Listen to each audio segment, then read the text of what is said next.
Boa tarde, senhores.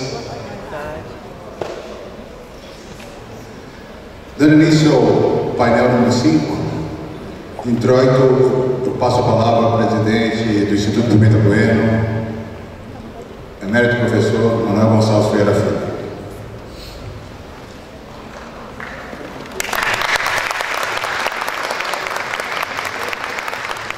Eu quero apenas usar a palavra por um instante para trazer ao auditório a boa notícia da nossa conferencista de amanhã, a professora Maria Lúcia Amaral, da Universidade de Lisboa, e vice-presidente do Tribunal Constitucional Português, está presente entre nós. Uma salva de palmas de cumprimentos.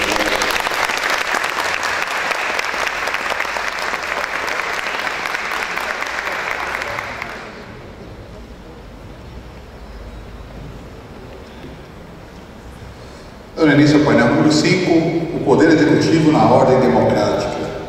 Eu convido a presidir a mesa o excelentíssimo senhor professor doutor Alvacir Alfredo Nix, professor titular e decano da PUC Paraná, professor associado aposentado da Universidade Federal do Paraná.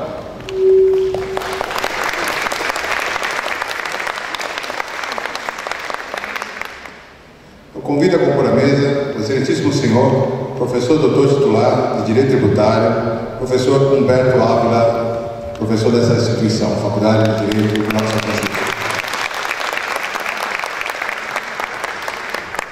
Eu convido a compor a mesa o excelentíssimo senhor professor doutor Jorge Otávio Lavoc Galvão, professor de Direito Constitucional da Universidade de Brasília.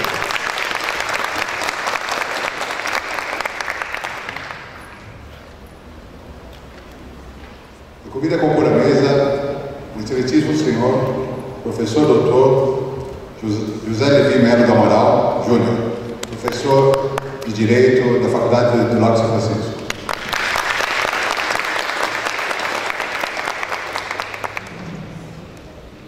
Boa tarde a todos. Quero inicialmente, ainda que feitas justas homenagens ao professor Manuel Gonçalves Ferreira Filho, com as palavras em nome de todos do professor Edivaldo da Silva Ramos, quero deixar aqui os meus cumprimentos pessoais e meus agradecimentos pelo convite e participação neste 23º Encontro Nacional de Direito Constitucional. Venho do Paraná, aqui fui também orientando no mestrado e doutorado do professor Manuel Gonçalves Ferreira Filho, razão pela qual devoto a ele, sem dúvida nenhuma, em minha carreira acadêmica, e minha gratidão e minha amizade àquele que comanda efetivamente e lidera os constitucionalistas deste país. Deixo aqui, portanto, sinceramente os meus agradecimentos ao professor Manuel Gonçalves Ferreira Filho. Parabenizo-o mais uma vez por esta realização deste encontro tradicional dentre os congressos jurídicos que se realizam dentro do Estado brasileiro. Quero aqui cumprimentar também a professora Fernanda Dias Menezes, que sei perfeitamente da dedicação que teve para a efetivação e realização deste encontro. E saúdo a todos aqui presentes, saudando também em especial a nossa ilustre professora de Lisboa, Portugal, que se encontra aqui conosco. Quero deixar aqui também as nossas recomendações a todos os aqui presentes, professores, estudantes da graduação, mestrado e doutorado, e aos nossos colegas advogados. Saúdo os integrantes da mesa, o professor doutor Humberto Ávila, uma satisfação reencontrá-lo aqui na USP, meu prezado colega José Levi Melo Amaral Júnior, da Universidade também de São Paulo, uma satisfação revê-lo, e uma satisfação também imensa em ter aqui conosco, neste painel, o professor Dr. Jorge Otávio Galvão, da Universidade de Brasília. O tema central do evento é extremamente oportuno para o debate e momento mais que oportuno, neste instante, levantar aspectos referentes à questão da democracia. E este painel que se apresenta agora, do Poder Executivo na ordem democrática, está no intermédio, na verdade, entre aquilo que nós tivemos brilhantemente de manhã, na exposição do Poder Legislativo na ordem democrática, e do painel que terá posteriormente a este, que é o Poder Judiciário na ordem democrática. E este painel aqui tem uma figura muito importante quanto aos aspectos referentes ao fortalecimento dentro do Estado brasileiro do Poder Executivo. Alguns dizem que este é o poder que não apenas administra e executa, mas é o poder que efetivamente governa dentro do Estado brasileiro, seja por decorrência de alguns instrumentos que tem em mãos o Poder Executivo e principalmente federal dentro do Estado brasileiro, mais concentrado, no que se refere à enormidade da máquina administrativa que proporciona aquilo que é chamado, muitas vezes, do governo de coalizão, sempre sob a justificativa da busca da governabilidade, seja por essa troca de favores de emendas parlamentares, que colocam uma subserviência, inclusive, do Legislativo ao Poder Executivo, ou, quando não, do comando do próprio orçamento, que é aquela que tem o comando dentro do Estado brasileiro no que diz respeito à questão da arrecadação dos tributos, no que diz respeito à arrecadação financeira, tributária do Estado brasileiro. Então, é uma imensa satisfação poder ter aqui os ilustres professores nesse painel para discorrer o seu ponto de vista sobre a questão do Poder Executivo na ordem democrática. Passo desde já, portanto, a palavra ao nosso colega, professor Dr. Jorge Otávio Galvão, para a sua manifestação. Boa tarde a todos. Queria inicialmente agradecer ao convite do professor Manuel Gonçalves Ferreira Filho, também do professor José Levi Amaral. É uma honra poder participar desse debate aqui na Universidade de São Paulo, onde eu concluí meu curso de doutorado sob orientação do professor Manuel, e também cumprimento aos demais membros desse painel, o professor Adalci, o professor titular Humberto Ávila e novamente o professor José Levi do Amaral Júnior. O tema que eu vou tratar aqui diz respeito ao Poder Executivo na construção do direito constitucional brasileiro. Na verdade, não é bem uma palestra, é um conjunto inacabado de indagações que vem vindo nos últimos anos na minha cabeça, estudando um pouco da teoria constitucional, verificando que há algumas contradições que merecem um pouco de aprofundamento teórico. Eu começo destacando que a Constituição Federal de 88 prevê uma série de funções constitucionais para o Poder Executivo. Por exemplo, iniciar projetos de lei, expedir decretos para fiel execução dessas leis. Ele, inclusive, exerce um controle de constitucionalidade preventivo no veto de leis que firam a Constituição, mas existe uma competência que não está explícita na Constituição Federal, mas que requer um pouco mais de aprofundamento, que diz respeito à posição do Poder Executivo na construção, ao lado do Supremo Tribunal Federal, do direito constitucional brasileiro. O que eu estou dizendo com isso aqui para vocês é que o Poder Executivo, de certa maneira, ele também é um partícipe, é um concorrente na significação da própria Constituição no processo de controle de constitucionalidade. Isso se dá de várias formas que eu pretendo enfrentar aqui, né, nessas breves indagações que eu levarei aqui ao final. Um problema inicial diz respeito à própria teoria constitucional. Há um discurso hegemônico hoje no direito constitucional que a Suprema Corte deveria atuar como órgão contramajoritário. O que seria isso? Ele faria um contrapeso às decisões tomadas pelos órgãos representativos do Estado, Parlamento ou Poder Executivo. E nesse sentido, eu falar para vocês nesse momento que o Poder Executivo participa dessas decisões do Poder Judiciário pode parecer um tanto quanto contraditório. Até porque eu estou dizendo aqui que o Poder Executivo interfere de diversas maneiras nesse processo de construção de sentido da Constituição, que ao final, ao cabo, é transformado em direito constitucional pelo Supremo Tribunal Federal.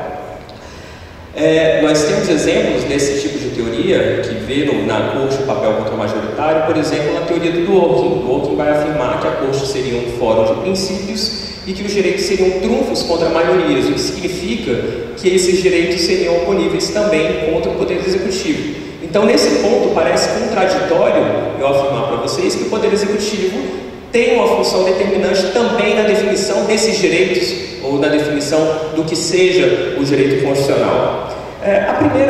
A primeira reflexão que eu faço aqui para tentar salientar para vocês que há realmente essa interferência é um estudo do professor Robert Dahl, ainda de 1956, em que ele analisou quantitativamente todas as decisões da Suprema Corte Americana para concluir, ao final, que a Corte não agia de maneira contra-majoritária, mas sim ela agiria de maneira preponderante como um órgão legitimador das políticas públicas que são criadas por esses órgãos representativos, principalmente aqui no que diz respeito ao Poder Executivo. Então, o Dahl, nesse artigo que é bastante relevante para o estudo do direito constitucional, ele demonstra que essa contradição, na verdade, entre o papel contra-majoritário e uma eventual interferência do Poder Executivo nas definições constitucionais dentro de uma ordem constitucional, não é realmente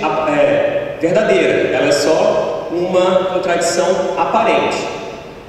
Mais recentemente, já na década de 80, o professor Bruce Ackerman, também se valendo de ensinos da ciência política, ele vai chegar a uma conclusão não similar, mas que também caminha no mesmo sentido de negar essa função contra-majoritária da Suprema Corte. O que ele vai dizer?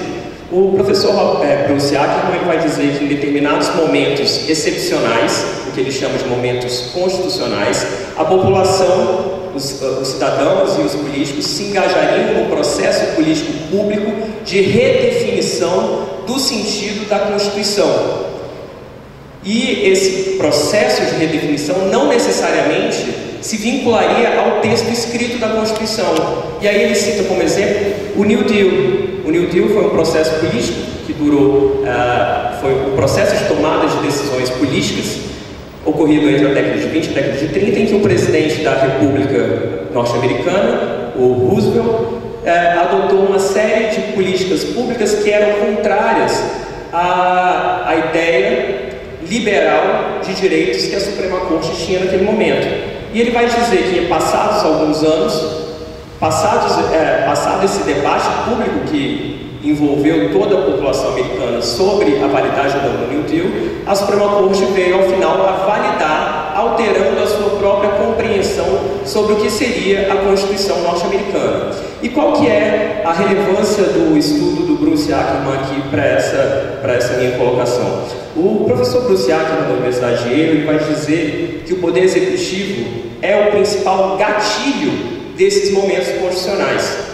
O Poder Executivo é que inicia esse processo de deliberação pública, depois vem apoiado pelo seu partido político, seja o republicano ou democrata, e ao final de várias eleições, ele calcula mais ou menos 3 ou 4 eleições, essa concepção levada a cabo por esse presidente, se for vencedor nessas 3 ou 4 eleições presidenciais, acaba transformando o direito constitucional e as pessoas então começam a ver aquela reivindicação política do chefe do Poder Executivo como parte direta do próprio direito constitucional, que ao final é chancelada pela Suprema Corte, normalmente é chancelada pela Suprema Corte e traduzida em direito constitucional.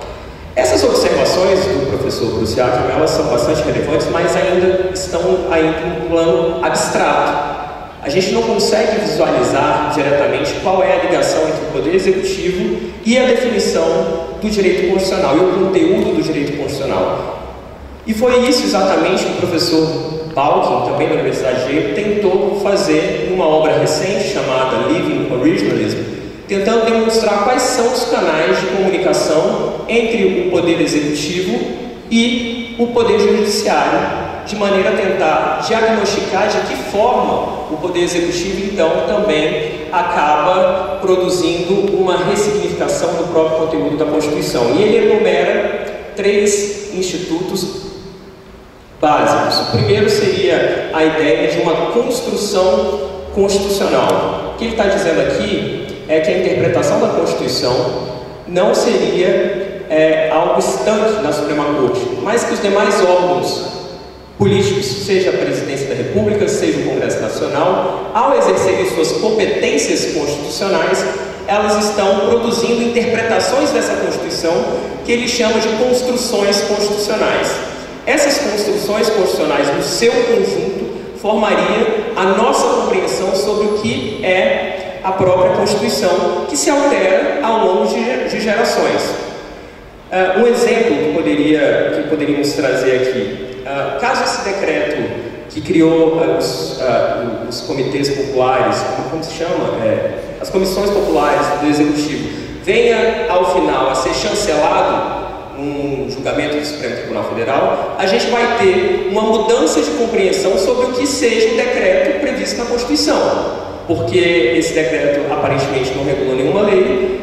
Na doutrina clássica isso seria um decreto autônomo, inconstitucional, mas em razão de todos esses movimentos atuais, principalmente juristas de peso apoiando o decreto, pode ser que essa construção constitucional do presidente da República, da presidente Dilma, venha ao final ser chancelada na linguagem do direito constitucional e alterar a nossa própria compreensão sobre o que seja Constituição. Não estou dizendo que isso é certo, tá? Estou só pontuando um exemplo de como que esse processo se daria na cabeça do professor Jack Balkin. A segunda constatação do professor Jack Balkin é que um assunto que normalmente a gente não trata abertamente na teoria constitucional, mas que ele traz muito claramente, é que as indicações para a Suprema Corte, elas influenciam diretamente nos resultados dos casos constitucionais. E aí ele afirma que os presidentes da República, não de maneira intencional, de maneira de má fé, mas sim como algo natural, indicam pessoas que compartilham da mesma visão de mundo. Pessoas que são simpáticas às suas reivindicações, às suas orientações políticas. De maneira que, quanto mais indicações para a Suprema Corte determinado presidente tem a capacidade de indicar, mais provavelmente o direito constitucional vai se amoldar à compreensão de Constituição do presidente da República, do Poder Executivo.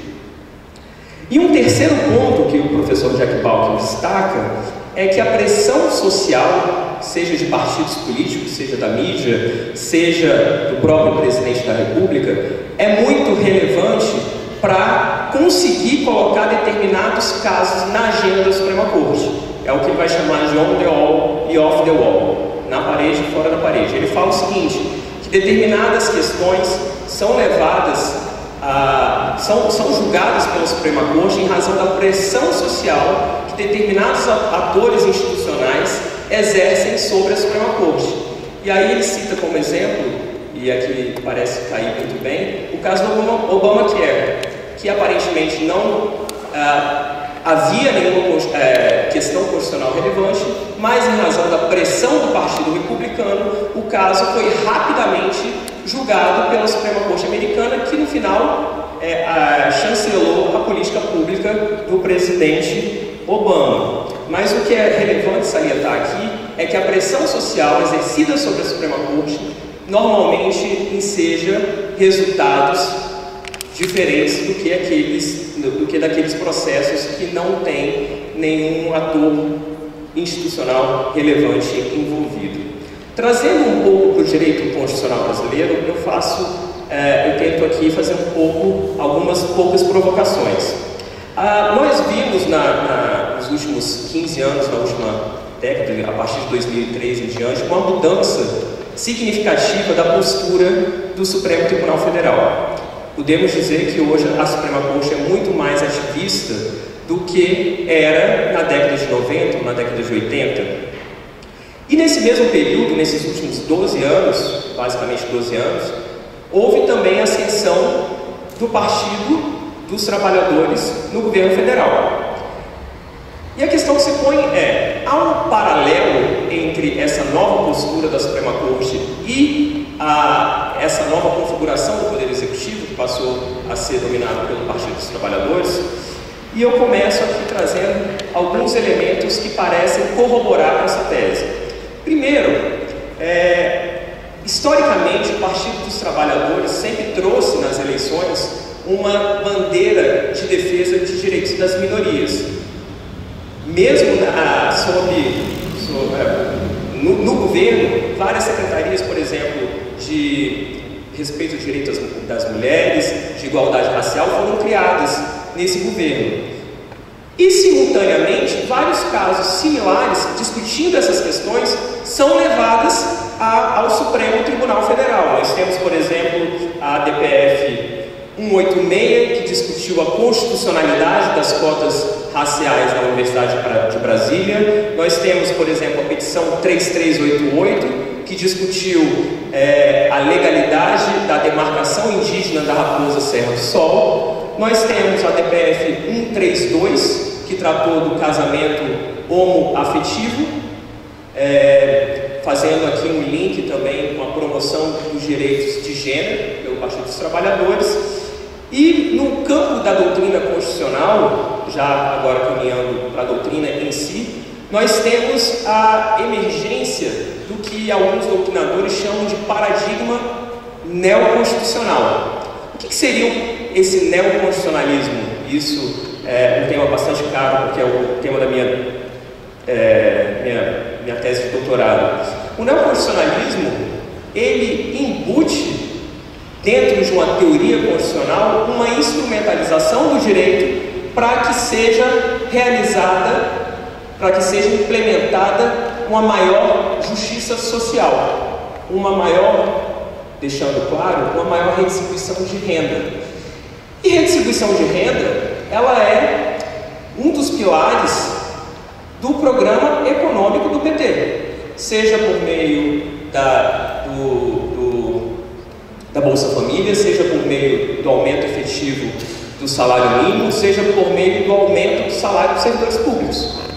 Essa é uma forma de redistribuição de renda, é uma política econômica do governo atual e, de certa forma, começa a ser ecoada dentro de uma doutrina que hoje tem dois membros presentes na Suprema Corte, o ministro Luiz Barroso e o ministro Luiz Fux, que se dizem adeptos do neoconstitucionalismo. Claro, gente, que essa ligação não é automática, não há uma relação de causa e efeito, não há uma má-fé, como eu disse.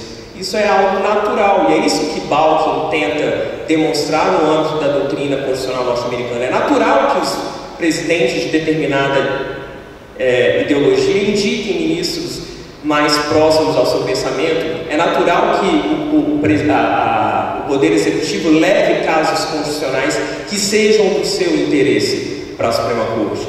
E trazendo um pouco também de novo para a realidade brasileira, o que a gente pode notar é que não só a indicação dos ministros é relevante para a pauta, para a agenda do Supremo Tribunal Federal, mas também o advogado-geral da União, que é uma indicação direta do presidente da República, é um cargo em comissão indicado pelo presidente da República, que defende os atos tidos como inconstitucionais.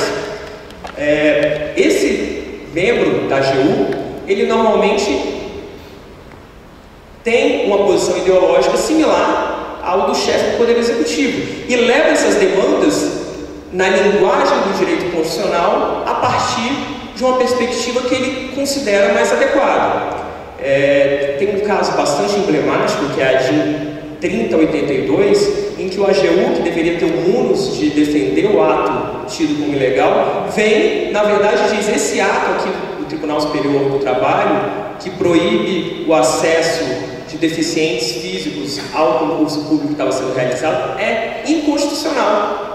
Na época era o advogado-geral da União, Álvaro Ribeiro da Costa, e ele vai ao plenário do Supremo Tribunal Federal e diz que aquilo seria contra a ideia de igualdade, a ideia de liberdade, a ideia de liberdade da pessoa humana, levando consigo uma ideologia específica na defesa, inclusive contra o mundo constitucional que ele estava ali para defender. Por outro lado, a pressão social que o Balkin mostra, que ele traz nos seus textos, também pode ser vista em alguns julgamentos, como na DPF 165, que trata dos planos econômicos. Não é mistério para ninguém que o Poder Executivo tem feito sistematicamente investidas junto aos ministros do Supremo para postergar o julgamento desse caso, que pode, afinal, trazer um rombo muito grande aos cofres públicos, caso o direito dos poupadores seja confirmado pelo Supremo. E nós temos, então, um julgamento que já se arrasta desde o início do julgamento, das sustentações orais, mais de ano, sem que haja sequer um voto proferido. Eles estão só na fase de memoriais e o julgamento é postergado, e assim, sucessivamente, o julgamento não é levado a termo. E também tem outro caso específico, a DIN 4467, que discutia sobre a irrazoabilidade, suposta irrazoabilidade dos eleitores apresentarem uma dupla identificação no momento da votação. A AGINA foi proposta pelo Partido dos Trabalhadores às vésperas das eleições gerais de 2010 e foi julgada num surpreendente prazo de 5 dias. A AGINA foi proposta no dia 24, foi levada a plenário liminar no dia 29 de setembro daquele ano. O que demonstra que realmente essa pressão social que o professor Balkin aponta no seu texto é relevante, sim, para a definição da própria Constituição Federal, porque são esses casos, ao final, que são julgados pela Suprema Corte e são esses casos que são transformados em linguagem de direito constitucional. A partir dessas constatações, a partir dessas indagações, surgem algumas perguntas. Primeiro, se a Suprema Corte ela é tão permeável a uma ingerência do Poder Executivo, teríamos que repensar a ideia de Suprema Corte como um órgão contramajoritário, como um órgão insulado da política. Em outras palavras, se ela faz parte da política, faz sentido a gente ficar repetindo inúmeras vezes em textos constitucionais que o papel da Suprema Corte seria proteger direitos contra as maiorias, contra o Poder Executivo? Segundo, se realmente é inevitável essa interferência do Poder Executivo sobre a Suprema Corte, o que teríamos que fazer? Aceitar essa realidade ou tentar criar mecanismos de bloqueio de acesso do Poder Executivo à Suprema Corte? Enfim, são essas algumas das indagações que eu trago para vocês, são inquietações, como eu disse, é um conjunto ainda inacabado de ideias, mas que me trazem algumas angústias. Muito obrigado.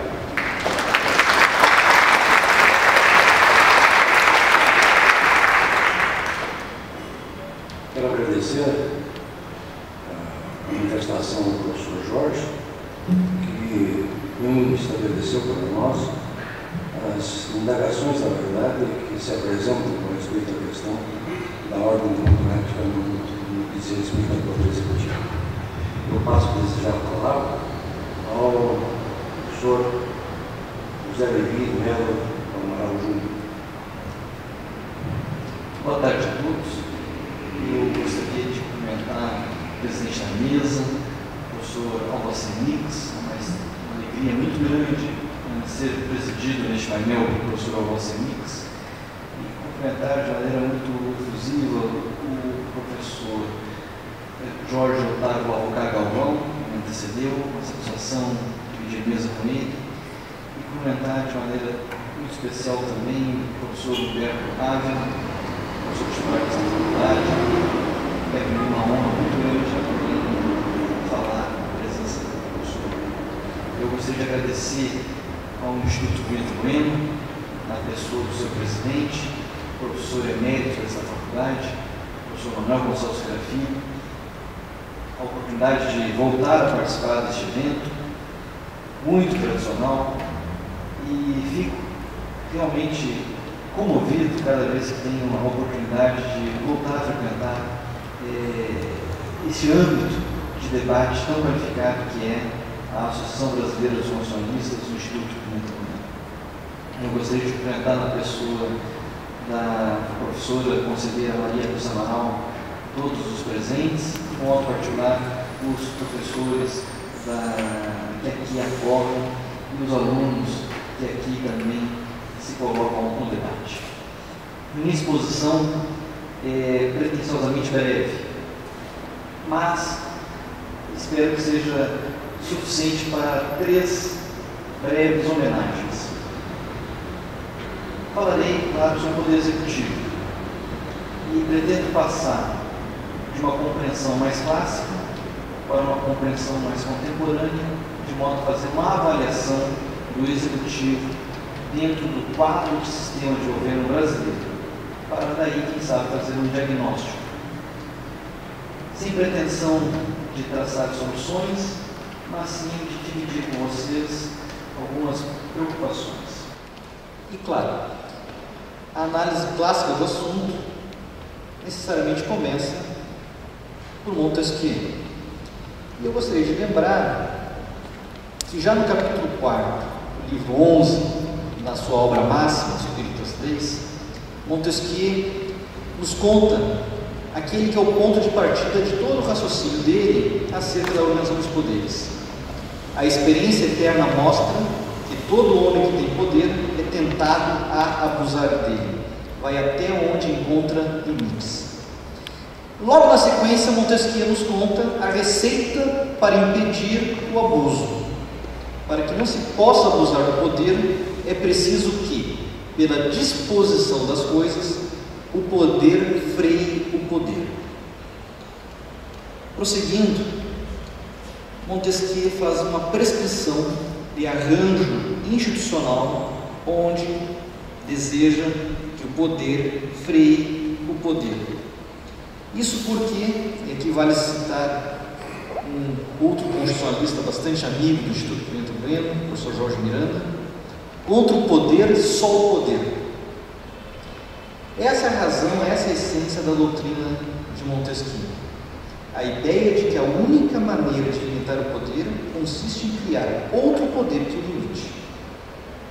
Pois bem, o sistema constante no capítulo 6, do livro 11 do Espírito das Leis, é o presidencialismo clássico, descrito, e aqui eu faço a necessária homenagem e citação ao professor Manuel Gonçalves Ferreira Filho, uma colocação que tem um sabor didático muito grande.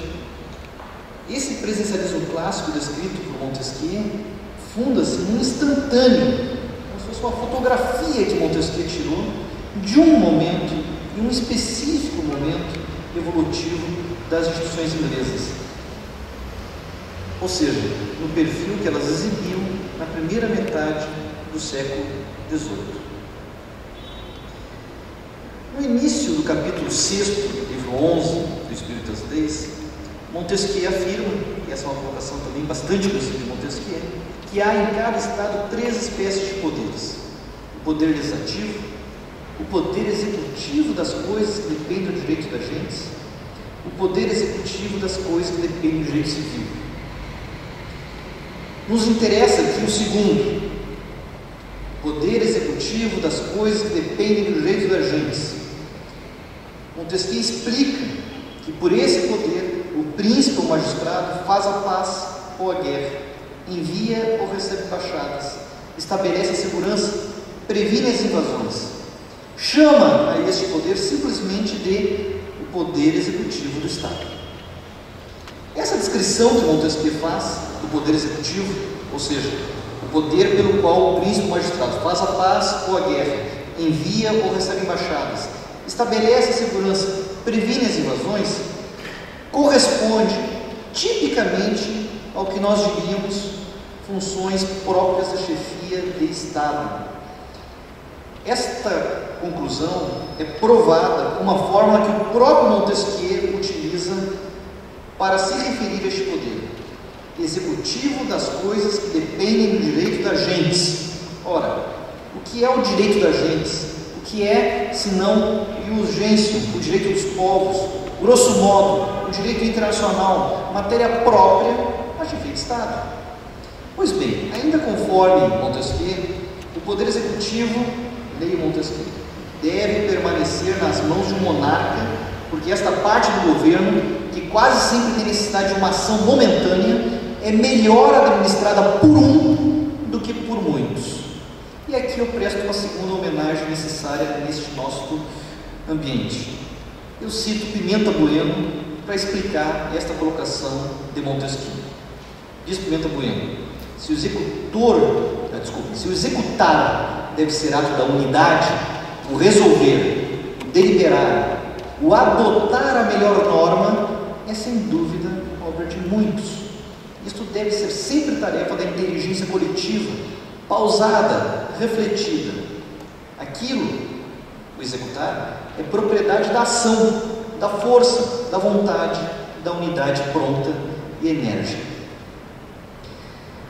Agora, o modelo que Montesquieu escreve, ele não era perfeito. Talvez parecesse próximo do ideal na sua letra, mas ele tinha, na sua prática, vícios. Refiro-me, claro, à matriz de inspiração de Montesquieu, a realidade inglesa do início do século XVIII. Pois bem, citando aqui uma outra obra clássica, mas bem mais próxima de nós, o livro sobre partidos políticos de Maurice Duverger, logo na sua parte inicial, trata desse período histórico inglês do seguinte modo: durante muito tempo, os ministros ingleses asseguraram sólidas maiorias comprando os votos, se não as consciências dos deputados ingleses. Isso era quase oficial. Existia na Câmara dos Deputados inglesa um guichê onde os parlamentares iam cobrar o preço do seu voto no momento do escrutínio. Em 1714, ou seja, rigorosamente o período em que Montesquieu está amadurecendo uma série de pontos que darão origem ao espírito das leis, pouco mais de 10 anos depois ele estará morando na Inglaterra, vivenciando as instituições inglesas. Em 1714 se estabeleceu o posto de secretário político da tesouraria para assumir essas operações financeiras. O dito secretário foi chamado de pronto o secretário da patronagem, porque dispunha da nomeação dos cargos do governo a título de corrupção, distribuindo assim um maná governamental aos deputados da maioria. O secretário da patronagem vigiava de perto os seus votos e os seus discursos, convertia-se para eles no homem do látigo. E aí Duverger explica: the whip, etimologicamente whip significa látigo, linguagem de caça, designa os caçadores montados, providos de chicote, que dirigem a matilha até a caça perseguida. Aí eu faço a seguinte colocação, na verdade uma pergunta: como esse estado degradado de coisas foi superado pelo constitucionalismo inglês do século XVIII? Qual foi a solução encontrada pelo constitucionalismo inglês? Pois bem, ainda no século XVIII, a solução que se deu foi a inversão da equação do jogo político-institucional inglês. Ao invés de o governo providenciar para si uma maioria parlamentar, a maioria parlamentar passou a gerar o governo. Em síntese, o que se deu foi uma efetiva parlamentarização do modelo. Para acabar essa análise em perspectiva histórica, vale um registro que serve como uma curiosidade, porque na minha impressão não deixa de ser curioso que o próprio Montesquieu como que esbarra num elemento posto diante dele que prenuncia o parlamentarismo, conquanto disso não se perceba Montesquieu. Isso se dá quando Montesquieu, no capítulo 6 do livro 11 do Espírito das Leis, explica que a pessoa de quem executa deve ser sagrada. Por quê? Sendo necessário ao Estado, a fim de que o corpo legislativo não se torne tirânico, desde o momento em que for acusada ou julgada, a liberdade desapareceria. Digo eu, essa sacralidade é uma característica própria, natural, inerente à chefia de Estado. No entanto, Montesquieu, o próprio Montesquieu já admite, no próprio capítulo 6 do livro 11, sejam punidos os maus conselheiros do rei, o que viria a ser essencial ao parlamentarismo que se sedimentaria nas décadas subsequentes, mesmo no século XVIII. Ou seja, eles esbarram no embrião da responsabilidade ministerial. Leia Montesquieu para provar. Como quem executa não pode executar mal sem ter maus conselheiros, que, como ministros, odeiam as leis, apesar de favorecê-las como homens, estes últimos podem ser perseguidos e punidos. Digo eu, em verdade, nós temos aqui, importa reconhecer isso, uma reminiscência da doutrina medieval dos dois corpos do rei. E aí cito um outro clássico para demonstrá-lo, Tocqueville. Os franceses, na antiga monarquia, tinham por absoluto que o rei jamais podia falhar, e quando lhe ocorria fazer mal, pensavam que a falta era de seus conselheiros. Ainda assim, insisto, trata-se de um elemento inerente à configuração do parlamentarismo que já viria a amadurecer no próprio século XVIII.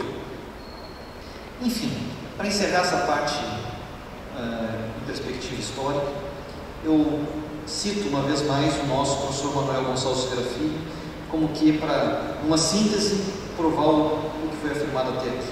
Na realidade, ao tempo da redação do Espírito das Leis, embora o parlamentarismo não estivesse plenamente formado, já era o regime britânico um governo de gabinete, ligado umbilicalmente ao parlamento, com o monarca reduzido a um papel secundário, de modo algum, pois, um regime de separação dos poderes. Passo agora a olhar para a realidade brasileira. A Constituição Brasileira de 88 afirma que todo o poder emana do povo, que o exerce de modo direto ou por meio de representantes eleitos, como é próprio da nossa democracia contemporânea. Então, os representantes do povo, eleitos pelo povo, a que se refere a nossa Constituição, funcionam onde? Funcionam no Poder Executivo, Presidente da República, governadores, prefeitos, e no Poder Legislativo, senadores, deputados, vereadores. Para o fim de realização do interesse público, do bem comum, esses representantes eleitos podem e devem trabalhar em constante articulação, não apenas entre si, mas sobretudo com a gente, cidadãos, com nós, cidadãos. Pois bem, no regime democrático, a interface por excelência entre cidadãos e representantes eleitos são os partidos. São os partidos que nos mobilizam. São os partidos que mobilizam os cidadãos, incentivando os cidadãos a interagir com as diferentes linhas programáticas dos partidos e, claro, com os mecanismos eleitorais. Isso no primeiro momento, a hora da eleição. Mas também nos incentivam a interagir com as estruturas institucionais no momento subsequente, quando do exercício do poder por parte daqueles que foram eleitos. Pois bem, não vou deixar de citar nessa exposição um autor que há muito me foi introduzido pelo professor Manuel Gonçalves Ferreira Filho, e por ele foi introduzido a vários outros professores desta casa. Refiro-me aqui a Karl Löwenstein, que na sua teoria da Constituição destaca 3 fases do processo político. Primeira, a designação dos detentores do poder. Segunda, o exercício do poder. E terceira, o controle do poder. Em suma, como os detentores do poder obtêm o seu exercício, como eles exercem o poder, e, enfim, como é controlado o exercício do poder político. Diga-se passagem, momento que Löwenstein considera o momento mais importante porque é relativo à adequada limitação do exercício do poder, núcleo do que ele chama de Estado constitucional. Digo eu, a boa representação faz com que coincidam o mais possível detentores e destinatários do poder, seja na fase da designação, seja na fase do exercício, sempre sob constante controle. O problema entre nós é que o nosso arranjo institucional, em alguma medida, ainda se encontra preso a Montesquieu, ou melhor, retornou a Montesquieu. A nossa primeira Constituição, a Constituição do Império, bem ou mal, permitiu, ao menos no segundo Império, a dissociação entre chefia de Estado e chefia de governo e, sobretudo, permitiu fosse vinculado o governo ao parlamento. Ou seja, a nossa primeira Constituição começou olhando para o final do século XVIII inglês. Com a República, nós regredimos ao início do século XVIII inglês. Regrediu-se ao presidencialismo em termos clássicos, ao executivo clássico. A equação do jogo político institucional brasileiro voltou à forma anacrônica, aquela do início do século XVIII. A ciência política brasileira aponta que a nossa prática teria engendrado um sucedâneo de parlamentarismo, que denomina, a nossa ciência política denomina presidencialismo de coalizão. Em síntese, não obstante o nosso presidente da República e os nossos parlamentares sejam eleitos de modo dissociado, eleições que são separadas, mas concomitantes, na prática, todo presidente minimamente consciente do processo político busca formar uma coalizão de partidos políticos no Congresso para apoiar os projetos do governo. Mormente, aqueles que necessitam, claro, de aprovação parlamentar, proposta de emenda constitucional, projeto de lei, medida provisória e assim por diante.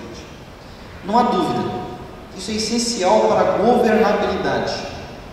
É essencial para o sucesso do governo e do próprio país, no enfrentamento dos desafios que são colocados dia a dia. Mas, a gente não pode esquecer que, sob esta Constituição vigente, a Constituição Brasileira de 1988, um único presidente pretendeu prescindir do Congresso Nacional para governar. Quando enfrentou uma severa crise, foi apeado do poder por meio de processo de impeachment. Todos os demais presidentes da República subsequentes buscaram entendimento político para a composição de uma base de apoio parlamentar. Essa postura é necessária, é imprescindível. Porém, e aqui eu parto para a minha conclusão, na minha opinião, o presidencialismo de coalizão praticado nas relações entre Presidência da República e Congresso Nacional, ao menos como descrito pela ciência política brasileira, é uma solução ilusória e insuficiente. É uma solução ilusória porque apenas escamoteia o gravíssimo problema da inversão da equação democrática. Seria muito melhor se o nosso governo decorresse ao natural da maioria parlamentar e não o contrário, tendo com ela uma relação umbilical natural e de origem. Digo que é uma solução insuficiente porque não necessariamente decorre de uma sinergia espontânea entre governo e maioria parlamentar, muito antes pelo contrário. Por força dessas duas razões, trata-se de um mero paliativo institucional. Talvez pior do que isso, o nosso presidencialismo de coalizão não seja mais do que um mero placebo político. Tanto isso é verdade que não garante uma efetiva decisão política para a solução das grandes questões nacionais, o que gera em vários assuntos o vácuo decisório que tem sido preenchido por um crescente e já bastante intenso ativismo judicial embalado pelo neoconstitucionalismo. Mas sobre isso eu não vou falar, porque tem muito mais conhecimento sobre o assunto do que eu, o professor Jorge Galvão, o professor Humberto Ávila e o professor Manuel Gonçalves Ferreira Filho, Eu gostaria de encerrar fazendo uma pergunta que é quase um desabafo, fazendo aqui uma terceira e última homenagem. Eu disse que faria 3 homenagens, tendo a minha exposição como desculpa. Uma homenagem a um dos grandes defensores do parlamentarismo na história recente do Brasil, o ministro Paulo Brossard de Souza Pinto, que entre tantos momentos em que defendeu o parlamentarismo, plasmou em páginas bonitas, consistentes, introdutórias a um estudo sobre parlamentarismo de Borges de Medeiros, plasmou a sua opinião num estudo introdutório que desemboca essa ideia da importância da separação de chefia de Estado e chefia de governo. Eu concluo com uma pergunta, inspirada no professor Paulo Brossard, como eu disse para vocês, quase um desabafo. Será que a nossa geração terá a oportunidade de ver a retomada de uma linha de passos para frente, evoluindo em direção a uma equação democrática melhor, onde a sinergia entre governo e maioria parlamentar se dê de maneira espontânea, de maneira natural, desde a eleição? Eu acredito que esse é um dos principais elementos de reforma político-institucional a ser pensado entre nós. Infelizmente, essa discussão eu não vejo colocada na nossa pauta, e eu termino aqui a minha exposição, de certa maneira, amargurado, porque realmente, por mais otimista que eu seja, me considero um sujeito otimista, eu não vejo perspectiva disso surgir a sério no nosso debate no curto e médio prazo. Muito obrigado.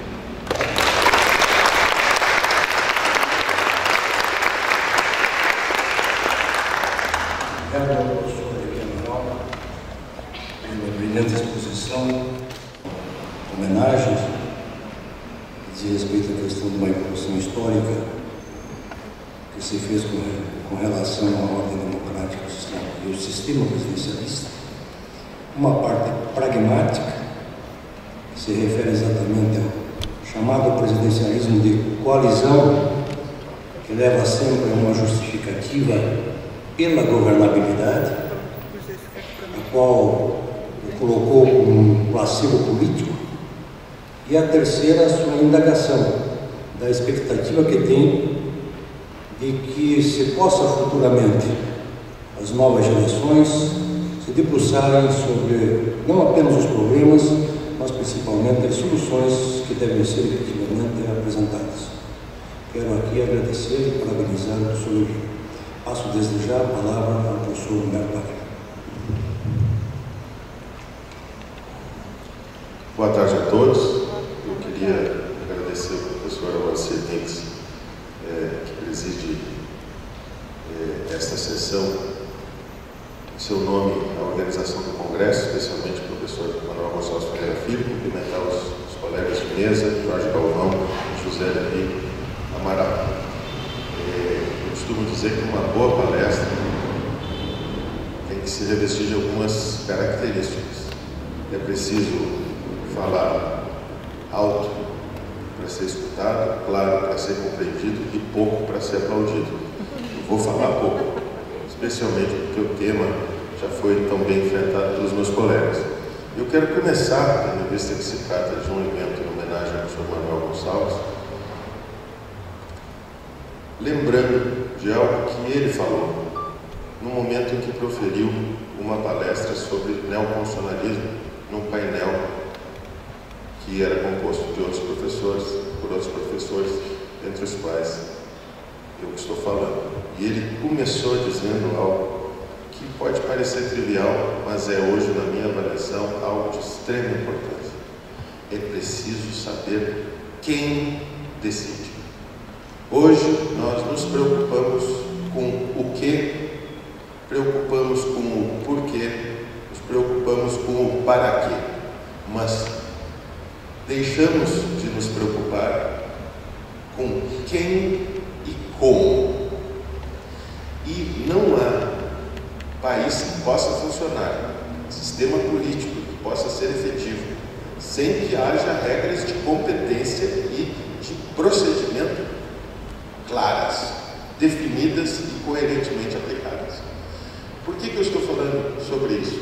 Porque nós temos que examinar a questão do poder executivo. Eu percebi que a estrutura desse evento foi muito bem montada, verificando as diferentes funcionalidades, de tal sorte que nós possamos enfrentar qual seria a funcionalidade nesse sistema do poder executivo. E a pergunta é, por que razão nós hoje, do ponto de vista doutrinário e jurisprudencial, nos preocupamos tanto com finalidades, com efeitos, com conteúdos, mas pouco com âmbitos de poder e procedimentos que sejam necessários ao seu exercício? Eu vejo algumas razões que eu vou examinar para, ao final, propor alguns caminhos para debate. Nós, no direito brasileiro, temos uma herança que eu diria bipolar. De um lado, somos herdeiros do direito público europeu e, de outro lado, do direito público norte-americano. Do direito europeu, inicialmente, do direito administrativo, nós herdamos todas essas categorias que disciplinavam o exercício do poder, tendo em vista justamente a formação histórica do direito público europeu, que veio de cima para baixo, veio do centro para a extremidade e tratou de questões relacionadas a como o poder que havia sido transferido da monarquia para a burguesia deveria ser exercido.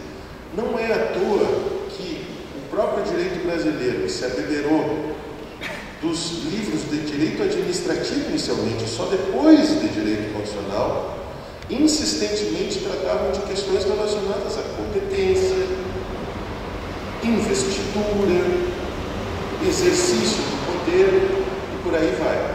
E também não é à toa que nós, durante muitos anos, fomos influenciados por princípios, todos eles relacionados ao exercício do poder. Supremacia do interesse público sobre o particular, determinadas prerrogativas vinculadas ao interesse público, indisponibilidade do interesse público, presunções as mais variadas possíveis, dentre estas, inclusive presunções no âmbito do direito tributário, de liquidez e certeza do ato de lançamento, presunção de validade dos atos administrativos, entre tantos outros aspectos.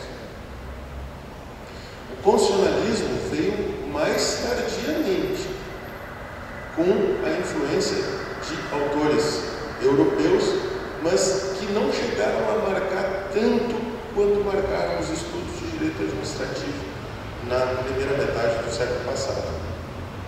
Essa é uma primeira origem, mas o nosso constitucionalismo brasileiro também se abeberou de fontes provenientes dos Estados Unidos. Nós todos sabemos que existem, inclusive, decretos que foram editados e que mandavam aplicar subsidiariamente a jurisprudência e as leis norte-americanas no Brasil. E é dessa outra origem que nós temos a influência dos direitos fundamentais, especialmente porque a formação histórica do poder dos Estados Unidos ela é muito diferente da que sucedeu na Europa. E lá nós temos um estudo bastante aprofundado de direitos de liberdade, de propriedade, do devido processo legal nas suas facetas procedimental e material e questões relacionadas à federação. A Constituição norte-americana basicamente trata desses assuntos e mais nada. Nós, juntando essas duas origens, temos uma Constituição que, digamos, equilibra, na minha avaliação, essas duas fontes. Nós temos, sim, é verdade, princípios fundamentais no artigo 1º, 2º e 3º. Nós temos direitos e garantias individuais no artigo 5º, direitos sociais no artigo 6º. E ao longo da Constituição, princípios setoriais. Mas também é verdade isso é esquecido, que a nossa Constituição, depois dos direitos e garantias individuais, é uma Constituição de regras. Tem a organização do poder legislativo, do poder executivo, depois do poder judiciário. Nós temos em cada subsistema da Constituição, em especial um que eu conheço melhor, que é o subsistema tributário, que estabelece de maneira insistente quem faz o que e como, o tempo inteiro.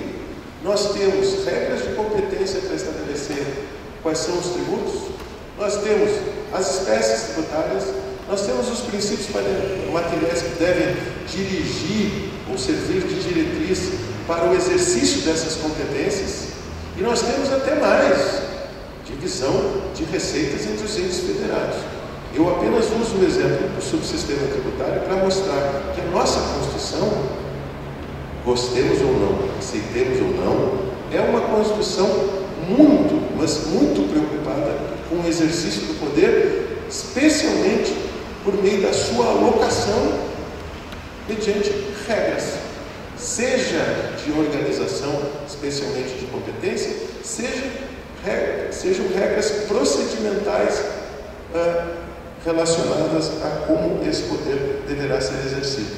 Diante disso, diante dessa origem ambígua da doutrina e do direito brasileiro, no sentido de ter uma origem do direito europeu mais vinculada ao poder e ao seu exercício, e a doutrina norte-americana mais vinculada ao exercício de direitos fundamentais e à concretização de princípios estruturantes, e tendo em vista que a nossa Constituição, de algum modo, equilibra essas duas vertentes, o que aconteceu então? O que aconteceu, já foi prenunciado pelo professor José Levi, é que se instaurou no Brasil, digamos, um certo modismo no sentido de, com excesso, estudar apenas direitos fundamentais, princípios fundamentais, deixando-se de lado questões relacionadas a regras de competência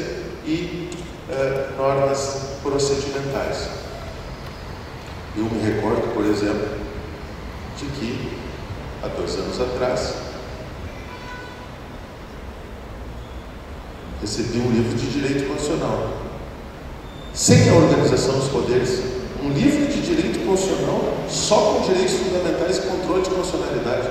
Mas como é que pode ser editado um livro de direito constitucional intitulado Curso de Direito Constitucional sem separação dos poderes, sem como o poder será exercido, só o objetivo, sem o meio? Não há poder que possa ser exercido de maneira não arbitrária dessa forma. O que me parece é que houve esse movimento de neoconstitucionalismo que, como todos nós sabemos, propõe, digamos, a adoção de alguns slogans, eu diria, com todo respeito, de primazia dos princípios sobre as regras, em razão disso, primazia da ponderação sobre a subsunção, como decorrência, mais participação do poder judiciário e menos dos poderes legislativo e executivo, e por consequência mais justiça individual do que justiça geral. As consequências para o tema que nós estamos enfrentando nesse momento são evidentes. Se são os princípios que serão privilegiados, apesar da Constituição que não os privilegia da forma como a doutrina propõe, se os princípios são privilegiados, naturalmente que normas de competência e procedimentais, que são das espécies regras, terão de ser afastadas. Se há um certo ativismo exaltado pela doutrina do Poder Judiciário, é natural que prerrogativas concernentes ao Poder Executivo e ao Poder Legislativo sejam suprimidas. E se o que se propõe é uma maior, digamos, realização da justiça individual, caso a caso, é natural que políticas públicas estabelecidas pelo Poder Executivo, regras gerais e abstratas estabelecidas pelo Poder Legislativo, sejam deixadas de lado. Qual a solução para essa questão? Nós temos que voltar a algumas categorias que hoje talvez não estejam de moda. Eu costumo dizer que nem sempre o que se faz depois é melhor do que o que se fez antes. Nós até hoje lemos os autores antigos, o professor José Levi Amaral acabou de nos dar uma aula sobre isso. Até hoje nós nos abeberamos dos conhecimentos dos filósofos gregos. Há, todavia, nessa sociedade da velocidade e da pressa, a ideia de que tudo que se faz depois é melhor do que se fez antes. Como se questões relacionadas à legalidade, separação de poderes, devido ao processo legal, chegassem ao ponto de ser consideradas questões retrógradas. Eu, particularmente, não consigo compreender o direito público, talvez o retrógrado seja eu que seja, mas convicto desse meu entendimento, não consigo conceber um direito público que possa se preocupar apenas com direitos fundamentais, apenas com princípios fundamentais, mas não se preocupe com relação a como esses direitos fundamentais serão concretizados, por quem serão concretizados, com que recursos serão concretizados e por aí vai. Nesse aspecto, eu queria chamar a atenção para uma experiência de direito comparado. É comum no Brasil nós, digamos, fazermos referência a autores estrangeiros, o que é ótimo se não houver subserviência intelectual e se houver ajustes com relação ao nosso direito positivo e à nossa realidade, muito bem. Mas eu chamaria a atenção para o seguinte: depois da Segunda Guerra, houve este movimento crescente, que depois, décadas, culminou no movimento, eu chamaria de movimento mesmo, do neoconstitucionalismo, de concretização dos direitos fundamentais. Mas vejam, nos países europeus há um retorno às origens. E a experiência que eu conheço mais de perto, porque lá estudei, é a experiência alemã. Há alguns autores que, com muita insistência, têm clamado pela restrição das competências da Suprema Corte com relação à concretização dos direitos fundamentais. Eu vou citar, a título de exemplo, apenas um. Matthias Gestedt escreveu um artigo cujo título é primoroso: A Revolução dos Direitos Fundamentais devora seus próprios filhos. Examina a jurisprudência da Corte Alemã para mostrar que, apesar de haver avanços, e eles existiram, houve, junto com esses avanços, retrocessos imensos. Por quê? Porque os direitos fundamentais terminaram sendo garantidos em razão de teorias lá desenvolvidas, como eficácia radiadora dos direitos fundamentais, eficácia indireta e entre particulares dos direitos fundamentais, entre outras, levou, consequentemente, a uma restrição excessiva das competências dos outros poderes, a tal ponto, e nós sabemos disso na prática brasileira, que determinadas políticas públicas elaboradas pelo Poder Executivo terminaram sendo restringidas pelo Poder Judiciário. O Poder Judiciário, todavia, não faz política pública, porque o Poder Judiciário, quando exerce o controle de constitucionalidade do ponto de vista difuso, não examina a floresta, analisa apenas a árvore. E de árvore em árvore vai construindo uma floresta totalmente incoerente e fragmentada, e que não preserva, por incrível que possa parecer, apesar da justificativa da justiça individual, não preserva a justiça geral, muito menos o princípio da igualdade. Com isso, eu quero apenas dizer que nós precisamos recuperar esses princípios tradicionais que foram concebidos durante séculos de muito estudo e muita experiência para analisar que, no âmbito do Poder Executivo, nós temos que investigar aquilo que hoje é estudado nesses países que eu antes referi, como sendo liberdade de configuração do poder executivo e liberdade de fixação de premissas. Talvez alguns exemplos possam esclarecer. Em algumas situações, o poder público, e eu me refiro a órgãos do poder executivo, estabelecem determinadas políticas públicas que são instrumentalizadas por órgãos específicos baseados em competências técnicas, comissões consultivas formadas por profissionais da área, tendo em vista escolhas que precisam fatalmente ser feitas e para as quais o Poder Judiciário não está vocacionado. Escolher uma vacina dentre todas elas, escolher os medicamentos que serão comprados, porque os recursos não permitem a compra de todos, estabelecer filas para a obtenção de medicamentos, filas de transplantes, etc. O que termina acontecendo na prática é que, se há aceitação indiscriminada de que os princípios estabelecem deveres de otimização que devem ser objeto de concretização da maneira ótima pelo Poder Judiciário, as competências do Poder Executivo serão fatalmente suprimidas. E o que acontece na prática é que determinadas políticas públicas terminam sendo, digamos, restringidas excessivamente pelo Poder Judiciário, ainda que com bons pretextos. O fato, porém, é que determinadas competências técnicas precisam ser exercidas pelo órgão técnico capacitado. Se o órgão não exerceu a sua liberdade de configuração de maneira adequada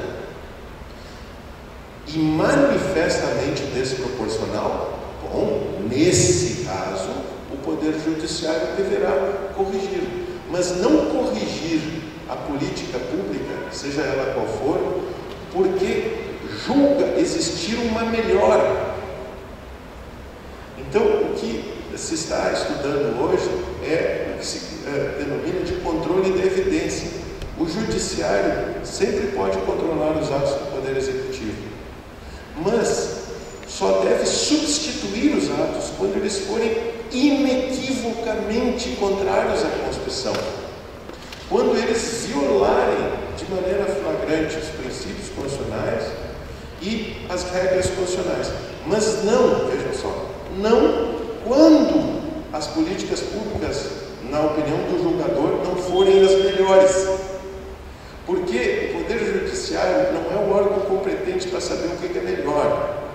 O órgão competente para saber e definir o que é melhor e que pode ser substituído pelas eleições é o Poder Executivo, que está, como disse o professor José Levi, mais proximamente relacionado ao assunto, mais vinculado ao assunto do ponto de vista técnico. E mais, além da liberdade de configuração, o que se estuda hoje também é a questão da fixação de premissas. Como os direitos entram em conflito entre si. Como os princípios podem colidir. E como há vários graus de realização. E muitos princípios tratam de elementos que são incomensuráveis. Alguém tem que decidir. Alguém tem que decidir. E não há a solução ideal. Há uma solução dentro de determinada perspectiva, dentro de uma estrutura de recursos humanos, dentro de possibilidades orçamentárias, uma escolha possível. E essa escolha tem que ser feita ou pelo Poder Legislativo ou pelo Poder Judiciário. Se esses órgãos se omitirem, o Judiciário é claro. Se houver uma restrição excessiva de direitos fundamentais não justificada, o Judiciário deverá atuar. O que eu estou dizendo, vejam, não é que o Judiciário não possa atuar. Longe de mim, há questões envolvendo relações assimétricas, relações de poder, relações absolutamente desiguais, que exigem do Poder Judiciário a manifestação para sua correção. O que eu estou querendo dizer é que o Poder Judiciário não pode simplesmente substituir decisões dos órgãos competentes a pretexto de que haveria uma outra decisão supostamente melhor, sem analisar todas as questões de fato envolvidas. Porque se as soluções, sob certo aspecto, e existem vários, não são as melhores, caberá aos eleitores definir, através das eleições, quem é a pessoa capacitada para exercer o poder. Então vejam que eu peço até desculpa a todos vocês, mas eu estou falando sobre questões talvez tradicionais demais, antigas demais, mas eu acho que às vezes é preciso saber que nós temos que olhar para trás e ver que existem algumas questões que precisam ser recuperadas. Eu me recordo, e com isso eu termino, de uma história que se conta daquele cineasta Orson Welles. Ele produziu vários filmes, mas o primeiro que ele produziu, Cidadão Kane, foi considerado uma obra-prima. E todos os subsequentes jamais tiveram o mesmo nível do primeiro. Dizia-se que ele era um cineasta que tinha um grande futuro no seu passado. Eu acho que o direito constitucional brasileiro tem certamente um futuro no futuro, mas tem uma parte desse futuro no seu passado. Muito obrigado.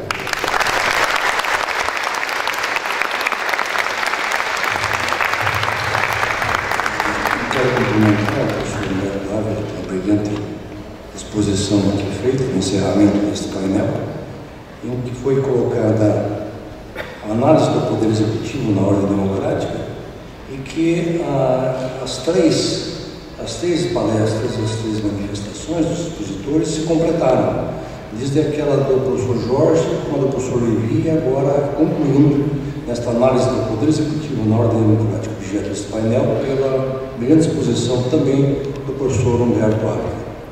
Quero agradecer a todos, agradecer mais uma vez o convite feito pelo professor Manuel Gonçalves Ferreira Filho pela minha presença e condução deste painel, e convido já a todos depois para o painel seguinte, que diz respeito ao Poder Judiciário agora, para completar os três poderes, o Poder Judiciário na ordem democrática. Muito obrigado. Agradeço.